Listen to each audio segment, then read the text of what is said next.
and thank you for coming to my channel today. This is the Empty Neststeaders and my name is Stacy. It's good to have you here. This weekend we are working on our second garden that we've been talking about. As you can see behind me, last weekend we were able to get 2 of the garden beds completely ready to plant in. So let me show you what we're working on today, and we're going to show you a little bit more detail about how we did that. So giving you kind of a big picture of what we're doing, I'm standing where the gate would be right in front of me when we get this done, and Dave's kind of smoothing out a little bit more where we're going to be working. Last weekend we put up the black cover. It's kind of a felt-like material, and I thought it was a good material, but then Dave ordered this kind and it's even better. So we're going to use this kind here on the right for the rest of this. But last week we were able to get 2 of the garden beds in and secured, put completely together, the metal around the edges and filled up. Today what we've already done is laid down this 1 strip of ground protection, and the next thing we're going to do is bring over one of the small 2 by 8 foot beds that's going to go right here. Okay, it's the next day and I'll show you what we got done yesterday, but we decided to wait until the next garden bed to actually show you how we're putting it together, because we felt like we needed just a little more practice. And by all means we do not have this down yet, but it's a little bit better than the first one we did, where we're going to be able to show you how we're doing it and what works best. So here's the one that we did yesterday. It's a 2 by 8 foot bed and we've got it all finished. You can see we've got the metal posts in the ground holding it stable. We've got the tops on and we've got it filled. We've got the metal around it. And each one of those things is actually a big deal. When it's done, you look at it and you go, oh, that was easy, but no, it wasn't. So we're gonna show you the process on this one today. So what we've done so far today is laid out some more ground cover here. And then we've brought this box over, set it up and measured. We've got 4 feet between the 2 beds. Those 2 cones that you see there are where the gate posts are going to be. So we're hoping that those are lined up nicely, because this will kind of be the aisleway entry into the garden. We've got this measured out, and we did figure out that somehow this front aisle here is not 4 feet. We're trying to think back when we did this very first bed. We don't really remember how we measured and what we went off of, but it's like 40 inches instead of 48. We've decided obviously we're not going to be moving the beds. We're either going to just deal with that, or we can pull these corner posts up and move them back a few inches, fill those holes in and have the fence right where it would need to be for this aisle to be 4 feet also. That was the plan, was to have 4 feet in between each of the beds in each direction. So that's what we're trying to do. Let me start with this. When you're using this kind of fabric, and I will show you a picture here on the screen of what this actually is, but it's best if instead of cutting it when you come to an edge, that you burn it. And we picked up this little thing yesterday at Menards, and it's just like a little torch, a little baby torch.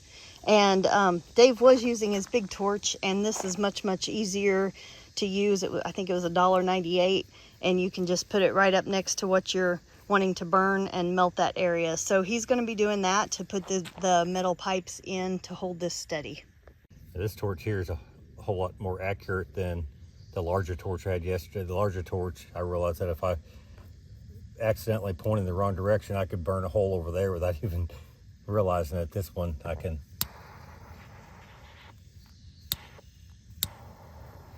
got real accurate control of exactly where I'm going.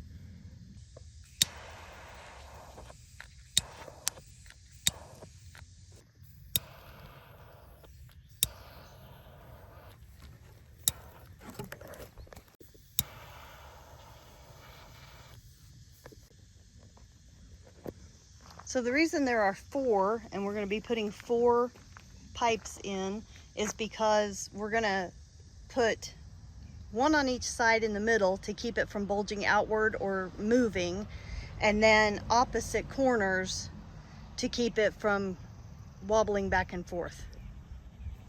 These posts that we're putting in are pieces of top rail from a chain link fence, and we just bought them in 10-foot pieces and cut them in 3 1/3 foot pieces. We cut them in thirds, and so that gives it plenty of space underground once you get them pounded in. The reason that we're doing it the way we are is we finally figured out that since the garden bed is too tall and in the way to actually use the post hole driver up against the bed, if we can get the posts in far enough where they belong, then we lift the bed up over them, move it out of the way, and then pound the posts in as far as they need to go, and then pick the bed up and put it back where it needs to be.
Okay, so when drilling these holes, I found that when you're going through steel, if you run to one of the big box stores and grab a set of bits and you think, you know, good, better, best, and I bought the best ones, you're going to come out here and start drilling, and you can just sit there and go in circles and wonder why it doesn't go in.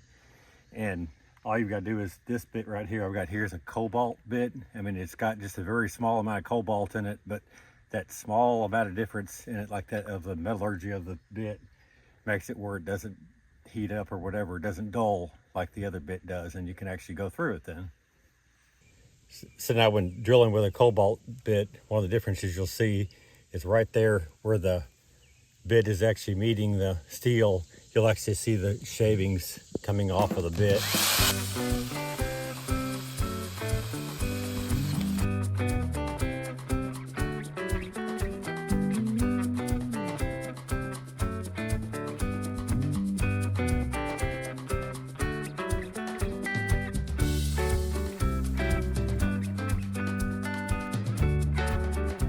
The screws I'm using are 3.5 inch screws with the Torx bit end. The Torx bit slips a whole lot less when you get, if you try to use a Phillips head, when you get like halfway in there, all of a sudden it decides to either snap off or start stripping out. So I always use the Torx head.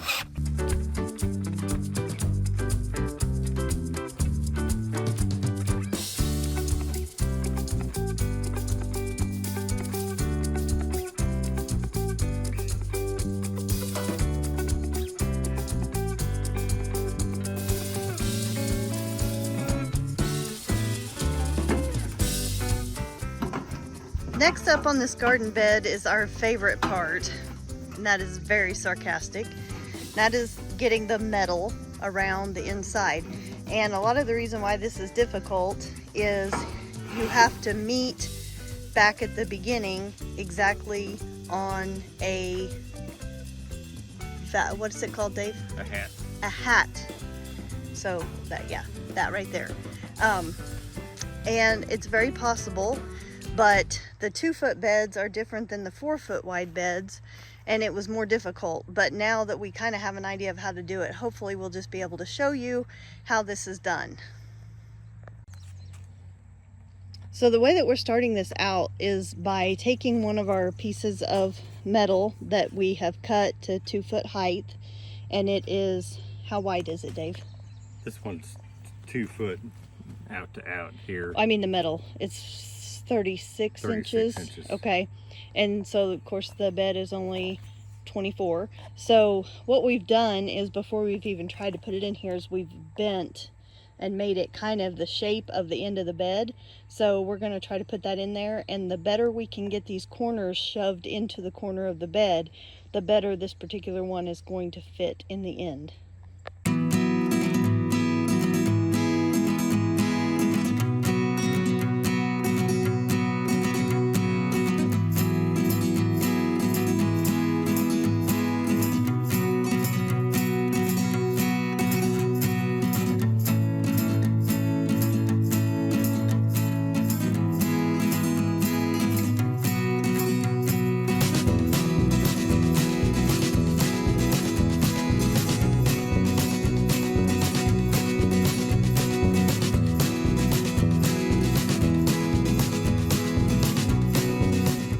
I switched screws.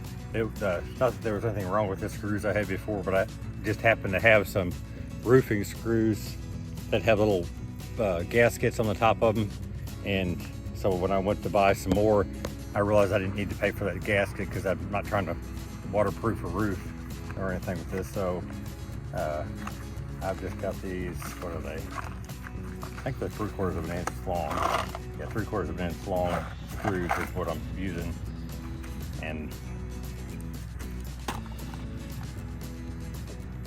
they've got the little self-tapping part of the screw, helps them go through the metal a lot faster than just a point. So that's what we're using. All right, we have all the metal in this bed, and it's all screwed in and secured tightly. And the next thing that we're gonna do is put the top boards on, which is the 2-foot 45-degree angles with the 8-foot 45-degree angles.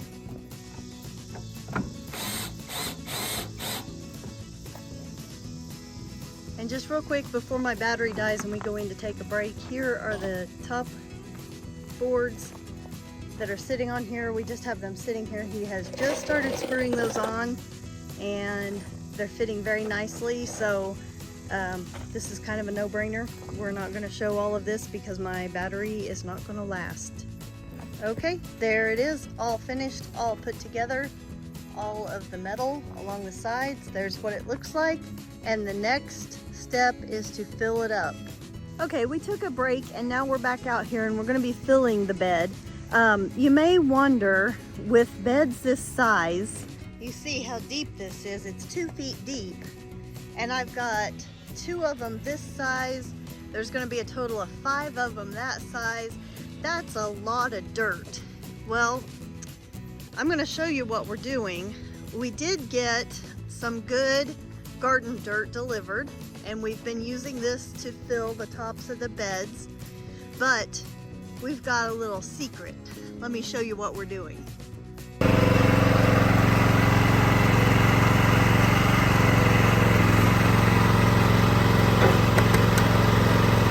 So these trees that are laying here came from, I've talked about it before, I think, chipdrop.com, and we've just been using it. It's a bunch of really kind of nasty stuff. So we've got the front end of the tractor loaded. He's going to take those over there to the garden, and the thing that's really great is down here on the ground. I don't know if you can see any of it. There's a bunch of ants and ant larvae from these trees. There were so many ants in them, and as soon as we get away from here, our chickens will come over and help clean that up. They're sitting over there waiting right now.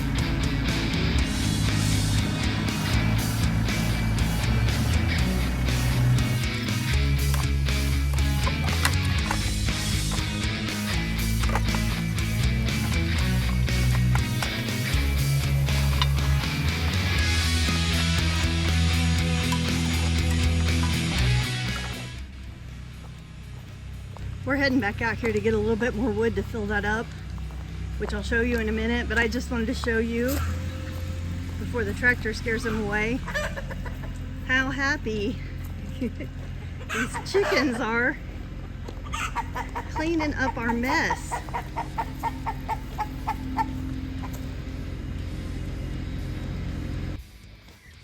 Okay, so all that wood cutting and carrying over here resulted in this. So we've got a good, pretty solid layer of old dead wood in the bottom of this. And that means that's that much less dirt, because you're not gonna, I don't know of anything that would grow more than a foot deep, even carrots. So we don't really need that bottom part. So in addition to saving us money on not having to fill it with all dirt, it's also taking care of a pile of stuff that we have that we don't need, and it's also organic material.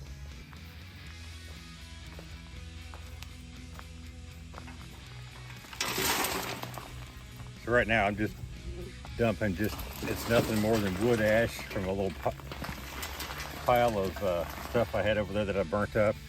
And this is a pile that I know that didn't have any accidentally, like a piece of plastic or something put in it that's, going to contaminate my soil. But I don't fully understand all the chemistry of it, but I know that nitrogen is one of the major things that whenever you've got all the decaying wood, that it starts stealing that from the soil. So adding ash, eggshell, and coffee grounds are three of the things that I've read that are supposed to help replenish those things. So you're going to see here, I just put ash in here now. I'll put some coffee grounds in there, and then eggshell. We save all of our, every time we crack an egg, we save those shells, and it's not that big of a deal. We take them and stick them in the toaster oven, like for just a few minutes, just to dry them off, so they're not sitting there, going to sit there and spoil, have contaminant stuff growing on it while they're sitting there drying out. And once we get a little pile of them like that, we take them and throw them in our little magic bullets, what we use, and boo, just like an instant like that, you've got I guess calcium carbide, I guess is what it breaks down to, so that we get just a free source of calcium. So we just always save our eggs, and it's just amazing how quick those add up. Another thing that he forgot to mention that we also add is green grass clippings. So that's going in there. It really should have gone in first to kind of keep the ashes from falling all to the bottom, but we've got more ashes. We'll add some more on top of this grass. So here's what we've got with the grass clippings on top. He's gone to get another shovel of ash right now.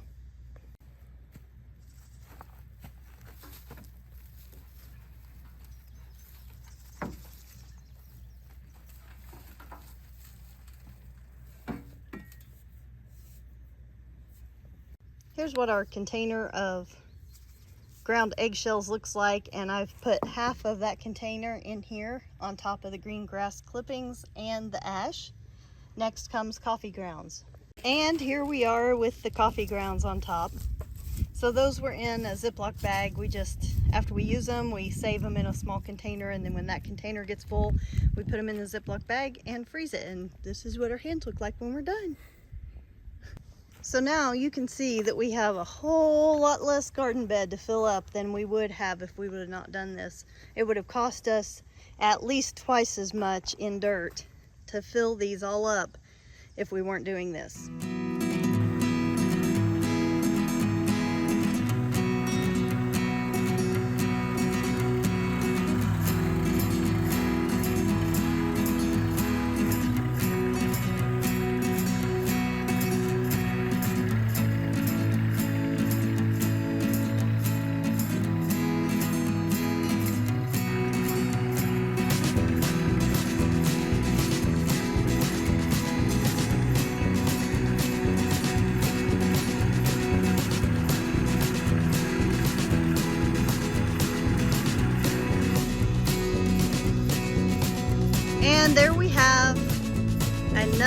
garden bed ready to plant.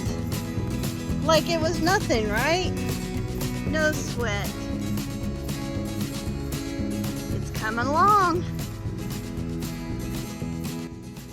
So this actually took about 6 hours. I think it was about 10:30 this morning when we started, and it's 4:30 now. And we did take several breaks. Just, we don't like heat, and trying to stay hydrated. So that's that. We're gonna go and take another break. We've got a lot of hours of daylight left, so I think we're gonna start on the next one. I am not gonna video that because that did slow us down a little bit also. We're gonna see what we can get done on the next one tonight. So that's the video for this week. We thank you all for watching. Thanks for joining us in this endeavor of a garden bed. And I cannot wait until it is finished and growing beautiful green things. We can hang out here together. Thank you so much. We'll see you next time. Bye-bye.